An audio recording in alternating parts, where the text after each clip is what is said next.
I could wax poetically about what we saw on Saturday. I could talk about, the literal poetry that we actually saw. A Hollywood hack scriptwriter couldn't write anything quite like we saw Saturday past. How you doing, everybody? Tim here once again. A View from the South Stands coming to you on Monday after TFC's home win. Yes, you heard me, folks. A home win against the Columbus Crew Saturday at BMO Field in the rain. The rain washed away, maybe at least on the day, a lot of the bad mojo and bad luck that the team has had late. A lot of the rain washed away a lot of the fans as well. I was one of the crazy people that actually stayed in the stands till the bitter end, sticking my wallet and my video camera down in my pants, trying to keep them dry while everything else was absolutely drenched. But I'm not going to wax poetically about this, even though I really thought long and hard about doing so. I don't really think that it's the right thing to do.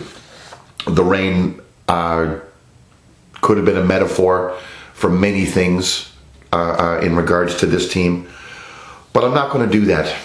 However, there is something really important, I think, that came from Saturday's win against Columbus, and not just the win itself. The win in and of itself is not going to make that much of a difference. We're not making the playoffs this year. I think what the win did was actually sort of give this team, and the management of this team in particular, I think a bit of a wake-up call. It actually says that in spite of the conditions, in spite of the rain, in spite of the wind, in spite of the shit team that we've been cheering for such a long period of time, if you put a winner on the pitch, if you give fans something back, the fans will come, the fans will cheer, the fans will stay. And I think that's the message that we need to take out of this game. One of the messages that we shouldn't take out of this game is that, all is now instantly well at BMO Field. This is still a very weak team, ladies and gentlemen. Very weak up top. The Columbus Crew are not the Columbus Crew of 2008, 2009. Chad Marshall, who I have a lot of respect for, I think probably one of the best center backs in this league in the last decade. I challenge you to find a better one. Consistently year in, year out, didn't have the greatest of games, especially late. He looked a little laggard. He looked a little tired, and he wasn't the Chad Marshall of old. Toronto FC is particularly thin up top.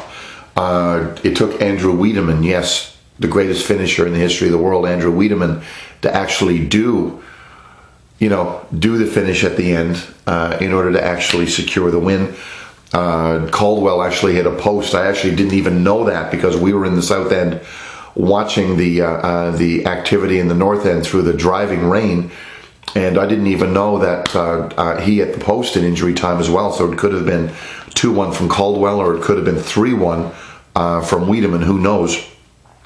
But still, we're very, very thin up top. There's a significant lack of creativity in this team as well.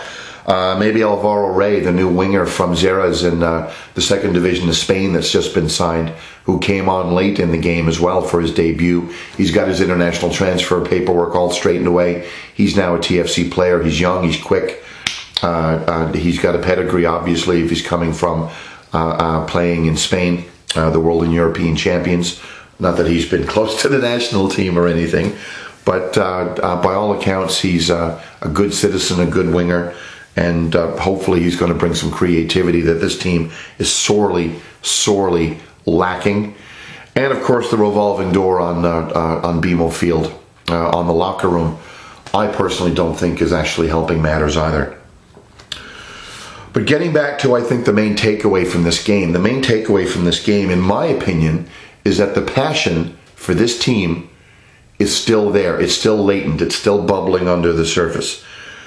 You ask those of us who actually stayed till the last couple of minutes, before the rain stopped, and the rain stopped literally almost as soon as the game ended. You ask those of us who stayed in the stands and cheered this team on while we were absolutely drenched, what that meant, what that win meant. Ask Jonathan Osorio what it meant when he went over to 127 the section in the north end, and took off his shirt and rallied the troops. Ask Ryan Nelson what it meant when he jumped up and almost jumped on Fran O'Leary's shoulders when Toronto FC actually win. Ask any of those guys what it meant, and they'll tell you it meant a whole hell of a lot, because the takeaway from this is that all isn't lost. It's not where it needs to be, obviously, but all isn't lost. This team won a game. It won a game at home, and the passion in those stands was really palpable. You probably had maybe 6,000 diehards, maybe. I'm estimating, I don't know. I'm not a crowd statistician or anything, but maybe 5,000 or 6,000 people left in the stands when the rain was pelting down cats and bloody dogs. When Osorio scored, and then Caldwell hit the post, and then Wiedemann scored, and we won. Yes, we won the game. I'll dare you to say this. The crowd that was left in the stands, maybe 25% capacity of that stadium, was louder than any BMO Field crowd that we've had, I would say, in a year. At least that long, if not more. And all it takes for those 6,000 people to actually be the loud, raucous, home field fans that we need to be was for the team to win a game. Fans will support this team. They will support this team if you put a winner on the field. If you put a winner on the field, BMO Field is going to become the BMO Field of 2007 and 2008. It's not going to be the BMO Field of 2012 and 2013. Give the fans more to be excited about, ladies and gentlemen, and you get what you got on Saturday, which was a very memorable, special day. We won. We won against those guys, and we did it in the driving rain. So that's it. No more waxing poetically. I know I've been a little laggard on these videos over the summer. It's been, frankly, very hard to get motivated about this team. I'm sure a lot of you feel exactly the same way, but I'm going to do my best to be more diligent between now and the end of the season. And I'm going to promise you right here, I'll have another one up on Sunday after TFC goes to Boston, to New England, Foxborough, I think, actually, the suburb of Boston, plays the Revolution. Hopefully we come out of that with 3 points and nobody injured on that god-awful field turf. Thanks again, and we'll talk to you soon. Cheers.